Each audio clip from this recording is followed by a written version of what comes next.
انسانی تاریخ کے اندر بہت کم ایسے فکری انقلابات آئے ہیں جنہوں نے اتنا شدید مباحثہ، اتنا پرجوش تعجب و حیرت اور اتنا گہرا تنازع پیدا کیا ہو جتنا 1859 میں چارلز ڈارون کی کتاب آن دی اوریجن آف اسپیشیز کے اجرا نے پیدا کیا۔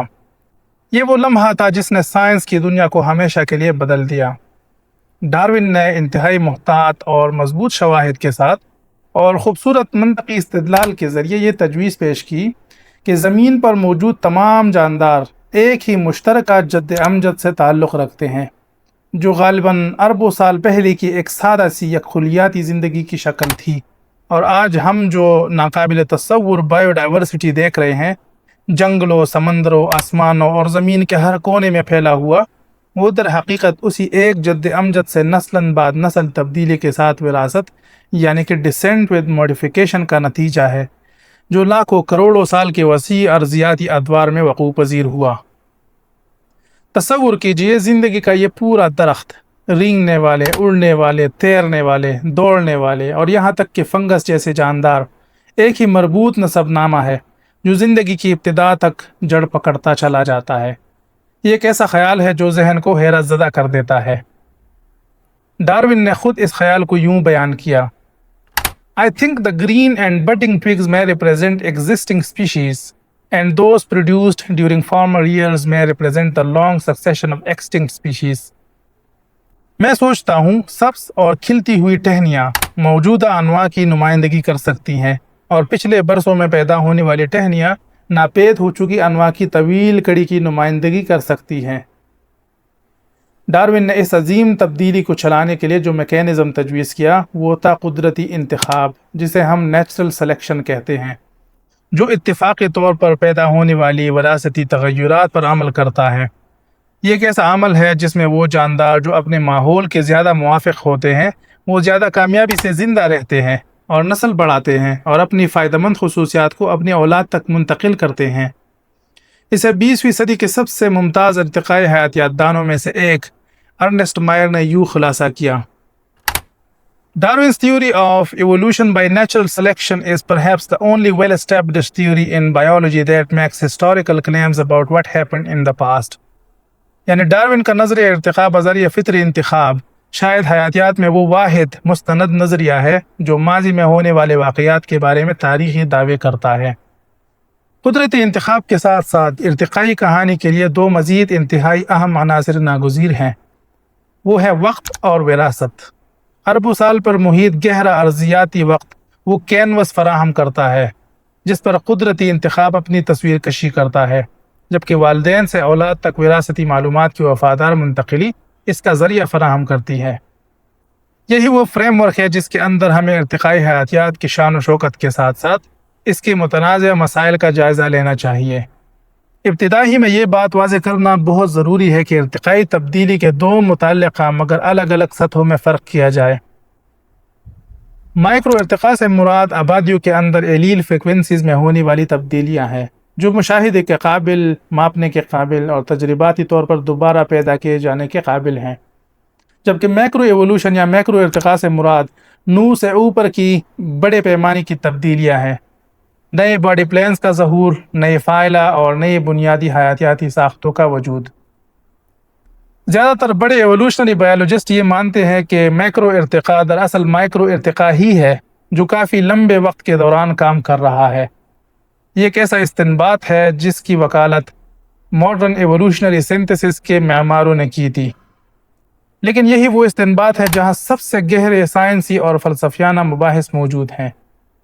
اب ڈارون کے فریم ورک کو سمجھتے ہیں جو 1930 اور 1940 کی دہائی میں ماڈرن ایولوشنری سنتھسس کے ذریعے مزید پختہ کیا گیا۔ مینڈیلین جینیٹکس، پاپولیشن جینیٹکس اور نیچرل ہسٹری کا ایک زبردست امتزاج کئی باہم جڑے ہوئے ستونوں پر قائم ہے۔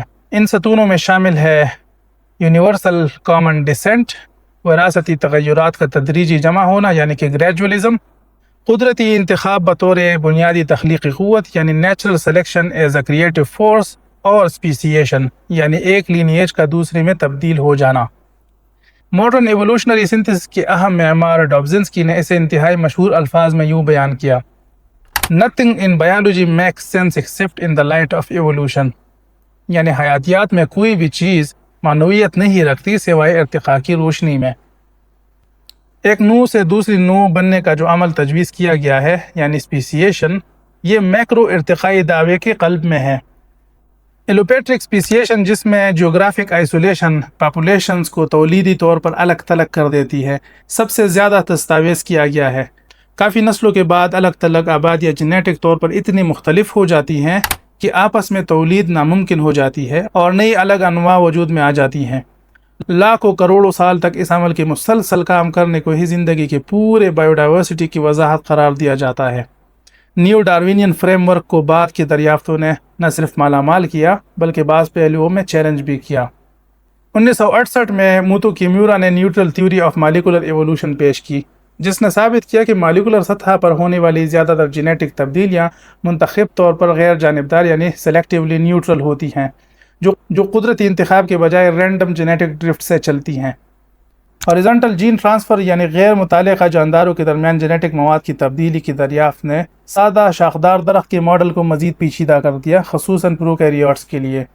اور ایوولوشنری ڈیولپمنٹل بایولوجی جسے EVDO بھی کہتے ہیں، اس کے ظہور نے یہ ظاہر کیا ہے کہ جانداروں کی باڈی پلانز کے پیچھے جو developmental gene regulatory network ہیں وہ کلاسیکی نیو ڈاروینزم کے اندازے سے کہیں زیادہ کنزروڈ اور کہیں زیادہ محدود ہیں۔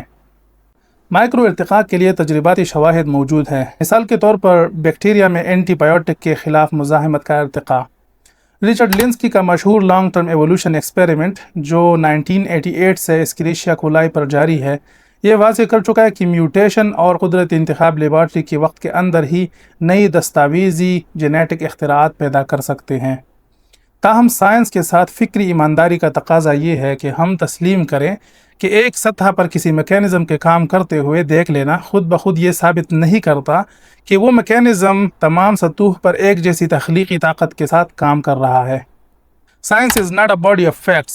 Science is a method for deciding whether what we choose to believe has a basis in the laws of nature or not. یعنی سائنس حقائق کا مجموعہ نہیں ہے، سائنس ایک طریقہ کار ہے جس کے ذریعے ہم فیصلہ کرتے ہیں کہ جو کچھ ہم ماننا چاہتے ہیں کیا وہ فطرت کے قوانین کی بنیاد پر قائم ہے یا نہیں۔ مائکرو ارتقاء کو میکرو ارتقاء تک ایکسٹراپولیٹنگ کے بارے میں مخصوص تشویش کوئی حاشیے کی بات نہیں ہے۔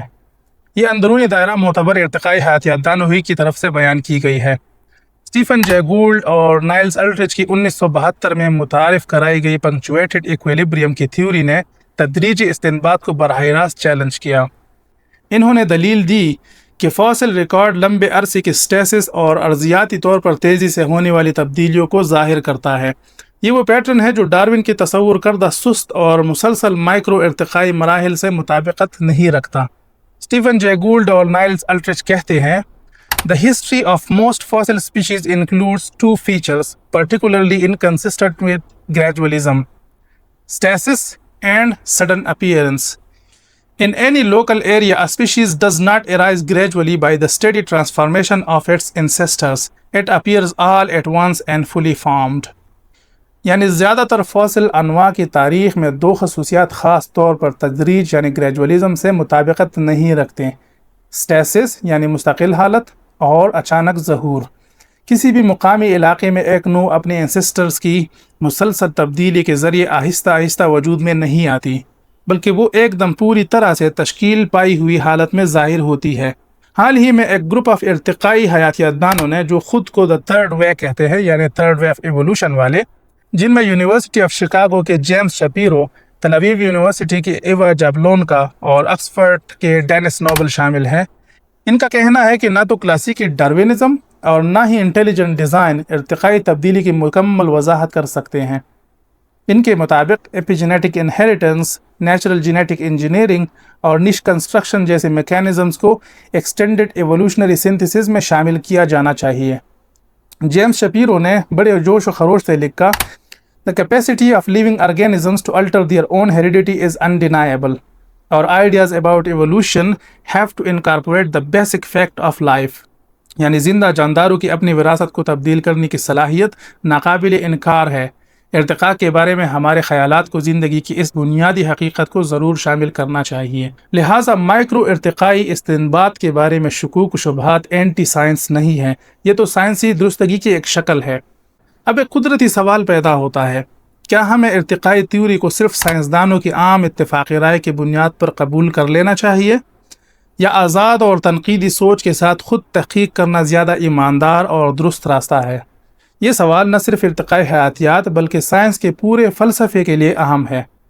سائنس کے بارے میں عام طور پر جو خیال کیا جاتا ہے وہ یہ ہے کہ سائنس خود کو درست کرنے والا نظام ہے اور اتفاق رائے حقیقت کے قریب ترین موجود جواب ہوتا ہے، لیکن کارل پاپر، تھامس کون اور ایمری لیکاتوس جیسے فلسفیوں نے اس خیال کا بغور جائزہ لیا ہے۔ کارل پاپر کا کہنا ہے کہ کوئی بھی سائنسی دعویٰ اس قابل ہونا چاہیے کہ اسے غلط ثابت کیا جا سکے۔ تھامس کون نے بتایا کہ سائنسی اتفاق رائے ہمیشہ حقیقت کا درست پیمانہ نہیں ہوتا، کبھی کبھی یہ برادری کی سماجی سوچ اور روایات کی وجہ سے بھی قائم رہتا ہے۔ تھامس کون کہتے ہیں، Normal science is predicted on the assumption that the scientific community knows what the world is like. Much of the success of the enterprise derives from the community's willingness to defend that assumption, if necessary at considerable cost. یعنی عام science اس بات پر قائم ہے کہ سائنسی برادری جانتی ہے کہ دنیا کیا ہے۔ اس کام کی بڑی کامیابی اس بات سے ملتی ہے کہ برادری اس مفروضی کی دفاع کرنے کو تیار رہتی ہے، چاہے اس کے لیے بڑا نقصان بھی اٹھانا پڑے۔ تھامس کون کا یہ نقطہ نظر ارتقائی حیاتیات کے طلباء اور محققین کے لیے بہت اہم ہے۔ زیادہ تر سائنسدان جو ایک مخصوص سوچ کے دائرے میں کام کر رہے ہوتے ہیں، اس سوچ کی بنیادوں پر سوال نہیں اٹھاتے۔ اس کی وجہ یہ نہیں کہ وہ سوال سے بالاتر ہیں، بلکہ سائنس کا نظام انعام ان لوگوں کو دیتا ہے جو اس سوچ کے اندر مسائل حل کرتے ہیں، نہ کہ جو اسے چیلنج کرتے ہیں۔ شاید یہ کوئی سازش نہیں بلکہ انسانی علم پیدا کرنے والے گروپوں کا عام طریقہ ہے۔ اس لیے جو سوالات موجودہ سوچ کو چیلنج کرتے ہیں وہ زیادہ تر ان لوگوں سے ہی آتے ہیں جن کے ذہن اتفاقی رائے سے مکمل طور پر متاثر نہیں ہوتے۔ جان سٹورٹ مل نے فکری آزادی کی بات کرتے ہوئے بڑی خوبی سے کہا، He who knows only his own side of the case knows little of that. His reasons may be good, and no one may have been able to refute them, but if he is equally unable to refute the reasons on the opposite side, if he does not so much as know what they are, he has no ground for preferring either opinion. یعنی جو شخص صرف اپنی پہلو کو جانتا ہے وہ اس معاملے کے بارے میں بہت کم جانتا ہے۔ اس کے دلائل اچھے ہو سکتے ہیں اور شاید کوئی انہیں رد نہ کر سکا ہو، لیکن اگر وہ مخالف پہلو کے دلائل کو بھی رد نہ کر سکتا ہو اور نہ ہی جانتا ہو کہ وہ دلائل کیا ہیں، تو اس کے پاس کسی بھی رائے کو ترجیح دینے کی کوئی بنیاد نہیں ہے۔ ارتقائی حیاتیات کے تناظر میں مل کا یہ اصول بتاتا ہے کہ صرف ایک موقف کو بغیر سوچے سمجھے قبول کر لینے سے حقیقی فہم حاصل نہیں ہوتی، چاہے وہ موقف کتنا ہی مضبوط کیوں نہ لگتا ہو۔ حقیقی فہم کے لیے ہمیں تمام پہلوؤں کے بہترین دلائل کا مطالعہ کرنا پڑتا ہے۔ ارتقاء کے حق میں شواہد، تجویز کردہ میکینزم، نظر آنے والی مشکلات، کی جانے والی تنقیدیں اور متبادل خیالات۔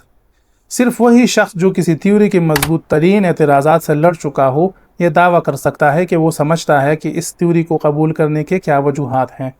عام لوگوں میں سائنس کے بارے میں ایک بڑا غلط فہم یہ ہے کہ اگر کوئی شخص کسی سائنسی تھیوری کی تنقید کرے تو وہ اس تھیوری کو کمزور کر رہا ہے یا اس پر حملہ کر رہا ہے۔ یہ بات بالکل الٹی ہے۔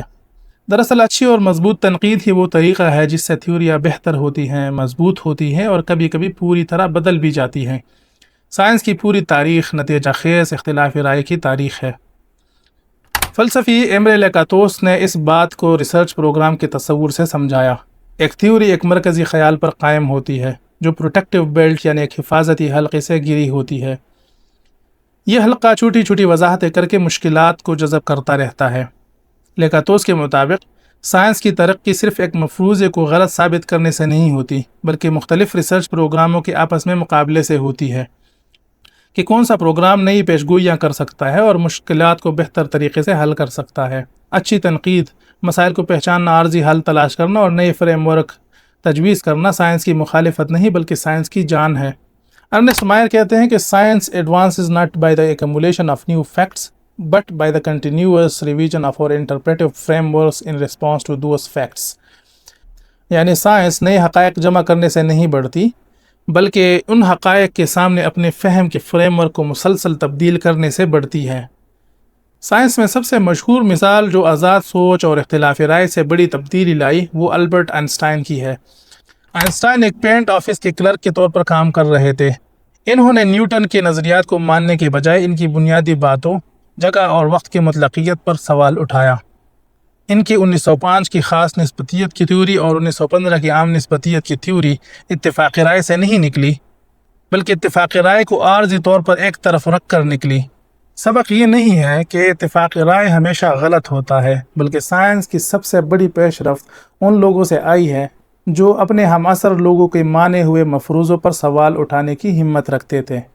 مختلف ذہنوں کی ڈائیورسٹی، مختلف لوگوں کا مختلف سوچ، تربیت اور نقطہ نظر رکھنا سائنس کی کمزوری نہیں، بلکہ اس کی سب سے بڑی تخلیقی طاقت ہے۔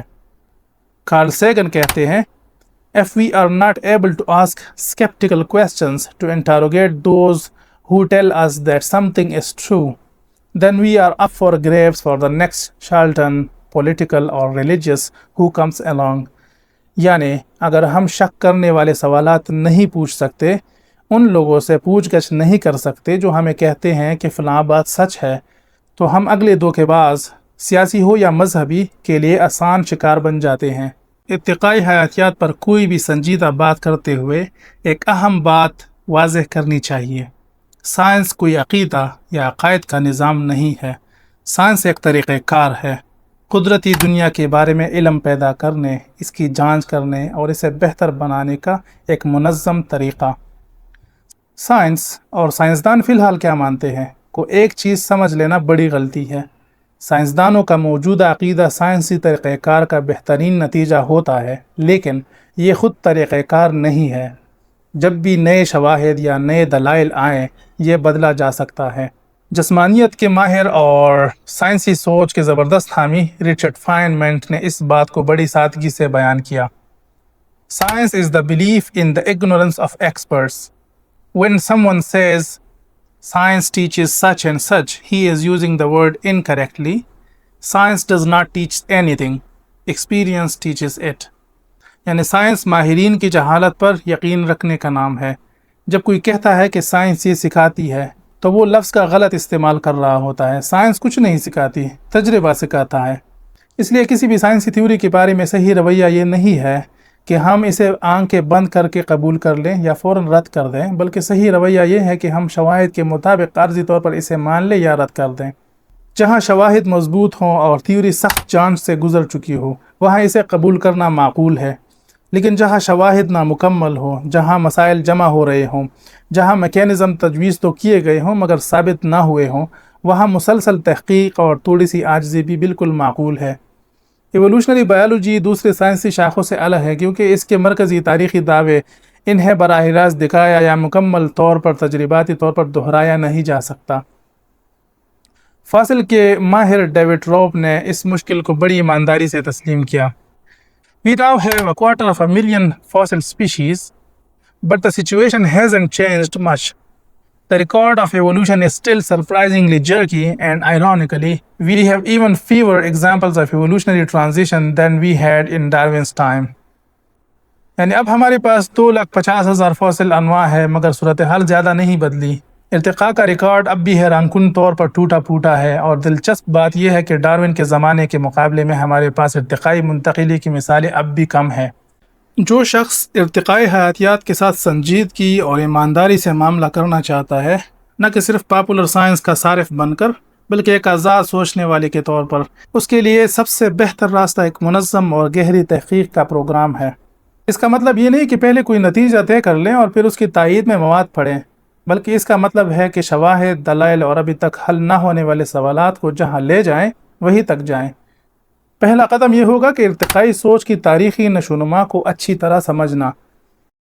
اس کے لیے ڈارون کی اصل کتاب خود پڑھیں، نہ کہ صرف ڈارون کے بارے میں لکھی گئی کہانیاں۔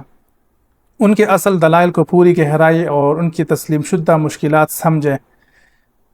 پھر ماڈرن سنتھیسس کے بارے میں فشر، ہالڈین، رائٹ، مائر اور ڈبزنسکی کے کام کو پڑھیں۔ یہ بھی سمجھیں کہ واٹسن اور کرک کے بعد مالیکولر بایولوجی نے ارتقائی تھیوری کو کیسے بدلا، نیوٹرل تھیوری نے فائدہ مند تبدیلیوں کے خیال کو کیسے پیچیدہ کیا، اور ایوڈیو نے پچھلی دہائیوں میں وضاحت کے نئے ذرائع کیسے کھولے۔ دوسرا قدم یہ ہوگا کہ تنقیدوں کا سنجیدہ مطالعہ کریں۔ اس میں گولڈ اور ایلٹرچ کی پنکچویٹڈ ایکویلیبریم والی تحریریں شامل ہیں۔ انہیں ہلکا نہ سمجھے، وہ ہارورڈ کے پروفیسر اور American museum of natural history کے کیوریٹر تھے۔ مائیکل بیہی کی حیاتیاتی کیمیائی دلائل کو اتنی ہی سنجیدگی سے پڑھیں جتنی آپ نیچر جریدے کے کسی مقالے کو دیتے ہیں، پھر ان کے جوابات پڑھیں اور بیہی کے جوابات بھی پڑھیں۔ اس کے علاوہ ایکسٹینڈڈ ایوولوشنری سنتھسس کی لٹریچر، شاپیرو اور نوبل کی قدرتی جینیٹک انجینئرنگ پر کام، برلنسکی کے ریاضیاتی ماڈلز اور اسٹیفن مائر کے معلوماتی دلائل کو بھی پڑھیں اور پھر ان سب کے جوابات کو بھی دیکھیں۔ تیسرا قدم یہ ہوگا کہ حتمی رد اور ابھی جاری کام میں فرق پہچاننا۔ ایک مقالہ، ایک ویڈیو لیکچر یا ایک مقبول کتاب اس بڑے موضوع کو حل نہیں کر سکتی۔ ارتقائی حیاتیات کا لٹریچر، حامی ہو یا تنقیدی، 1 صدی سے زیادہ پرانا ہے اور لاکھوں ہم مرتبہ جائزہ شدہ مضامین پر مشتمل ہے۔ کوئی بھی ایک ذریعہ چاہے کتنا ہی زبردست لگے، حتمی فیصلہ نہیں ہو سکتا۔ ایماندار محقق اپنے نتائج کو عارضی طور پر رکھتا ہے، نئے شواہد کے ساتھ انہیں اپڈیٹ کرتا رہتا ہے اور سوالات کی اصل مشکل کے مطابق فکری عاجزی برقرار رکھتا ہے۔ فلسفی ڈبلیو کے کلفرڈ کہتے ہیں، "It is wrong always, everywhere and for everyone to believe anything upon insufficient evidence." کسی بھی شخص کے لیے ہمیشہ ہر جگہ ناکافی شواہد کی بنیاد پر کوئی بھی بات مان لینا غلط ہے۔ آخر میں، چاہے آپ معیاری نیو ڈاروینین فریم ورک کو قائل کن پائیں، اسے بڑی توسیع کی ضرورت سمجھیں یا اسے زیادہ بنیادی سطح پر نامکمل پائیں، جو نتیجہ آپ حقیقی، وسیع اور سخت تحقیق کے ذریعے نکالیں گے وہ قابل قدر ہوگا، کیونکہ وہ آپ کا اپنا ہوگا، فکری محنت سے حاصل ہوگا اور جیسے جیسے فہم بڑھے گا اسے بدلنے کے لیے تیار رہے گا۔ کسی بھی تھیوری کو بغیر سوچے سمجھے قبول کر لینا، اس کی بنیادوں، اس کی مشکلات اور اس کے خلاف مضبوط دلائل کو نہ سمجھنا بھی فکری ذمہ داری کی ناکامی ہے۔ سائنس کوئی مذہبی روایات نہیں ہے، اس کا اختیار اداروں کی شان یا سائنسدانوں کی ڈگریوں سے نہیں ملتا، بلکہ اس کے دلائل کے معیار اور شواہد کی مضبوطی سے ملتا ہے۔ جو بھی ذہن شواہد کے ساتھ سنجیدگی سے معاملہ کرتا ہے، مشکل سوالات پوچھتا ہے، اتفاق رائے کو حتمی یقین نہ سمجھتا ہے اور پرانے مسائل پر نئے فریم ورک اور تازہ نقطہ نظر لاتا ہے، وہ بالکل وہی کام کر رہا ہوتا ہے جس کی وجہ سے سائنس انسانی تاریخ کا سب سے طاقتور حقیقت تلاش کرنے والا نظام بن سکی ہے۔ مختلف ذہنوں کی ڈائیورسٹی کوئی مسئلہ نہیں جسے کنٹرول کیا جائے، بلکہ ایک خزانہ ہے جس کا جشن منایا جائے۔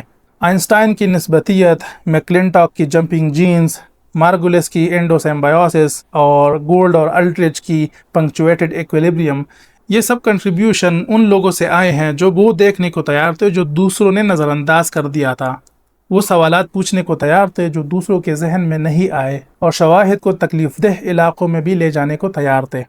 ایوولوشنری بایولوجی کا طالب علم جو اس مضمون میں اٹھائے گئے سوالات پر اسی جذبے کے ساتھ کام کرے، وہ سائنس کے لیے خطرہ نہیں ہے، وہ دراصل سائنس کر رہا ہے۔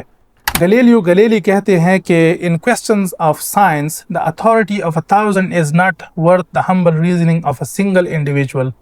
یعنی سائنسی معاملات میں 1,000 لوگوں کا اختیار ایک فرد کے عاجزانہ استدلال کے برابر بھی نہیں ہے۔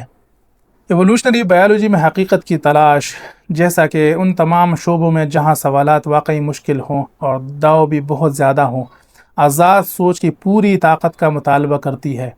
یہ سوچ بہترین دستیاب شواہد سے روشناس ہو، سخت طریقہ کار سے نظم و ضبط رکھے اور فکری بہادری سے متحرک ہو۔